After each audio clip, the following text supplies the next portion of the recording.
Hi, I'm Faye from Little Dreams Consulting, and today I'm here to talk about something that we're asked about a lot: how to give up the dummy. There is nothing wrong with giving your baby a dummy. In fact, the Lullaby Trust endorse their use in the first 6 months of a baby's life. There's research that suggests that using them can decrease the risk of SIDS, sudden infant death syndrome. Dummies can often provide great comfort for little ones, especially newborns, without relying on mum or dad to help.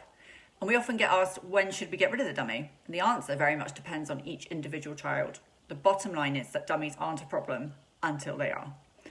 The problem arises when your little one becomes dependent on the dummy to transition between sleep cycles. As with any sleep prop, if they rely on it to get back to sleep, then when they inevitably wake up between cycles, approximately every 45 minutes, and the dummy has fallen out, they will protest until someone comes to put it back in for them. That said, there are some relatively rare children who use a dummy to get to sleep and then don't need it for the rest of the night, although I'm afraid they are relatively rare. When working with little ones over the age of 6 months, we recommend removing dummies completely, which is often met with a look of panic by parents. But in our experience, the thought of getting rid of it is far worse than the reality, and sleep improves once they're no longer a factor, usually within 2 to 3 nights. However, it is fine to keep if the parents really don't feel comfortable removing it. It has to be something that everybody is on board with.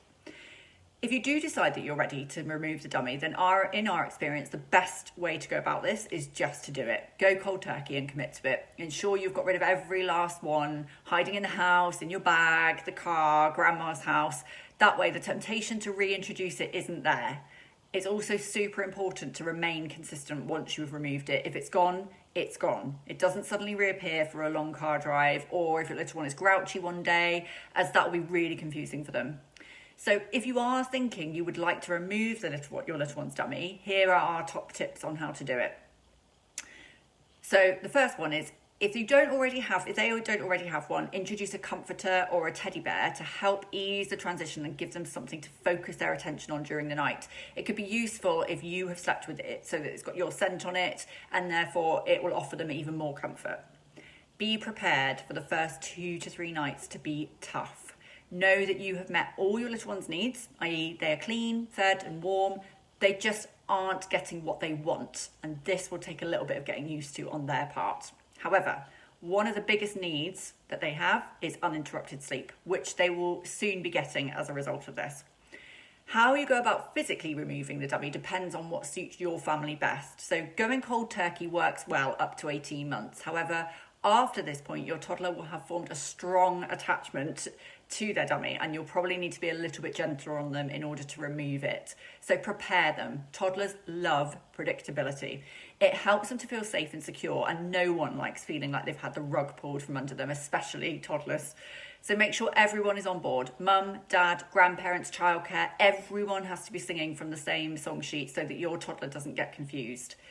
So there are various strategies involved for your toddler in the removal of the dummy. You might have heard of parents using the dummy tree, whereby your little one leaves their dummy in a little bag tied to a tree, and then in the morning it's been replaced with a treat for them. And you can be creative, tailor something to suit your child. There are also stories that you can tell about the dummy fairy to spark your child's imagination in the run-up to that change.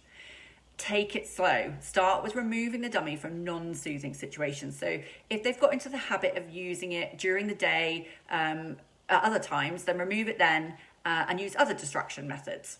After a few days, once they've got used to not having it all the time, then you can remove it for naps and at bedtime. The main point for toddlers and older children is to have realistic expectations and to be consistent, patient and confident. You've made the decision to get rid of the dummy as it's not working for your little one. So it's now your job to help them through the transition by supporting them by being 100% consistent.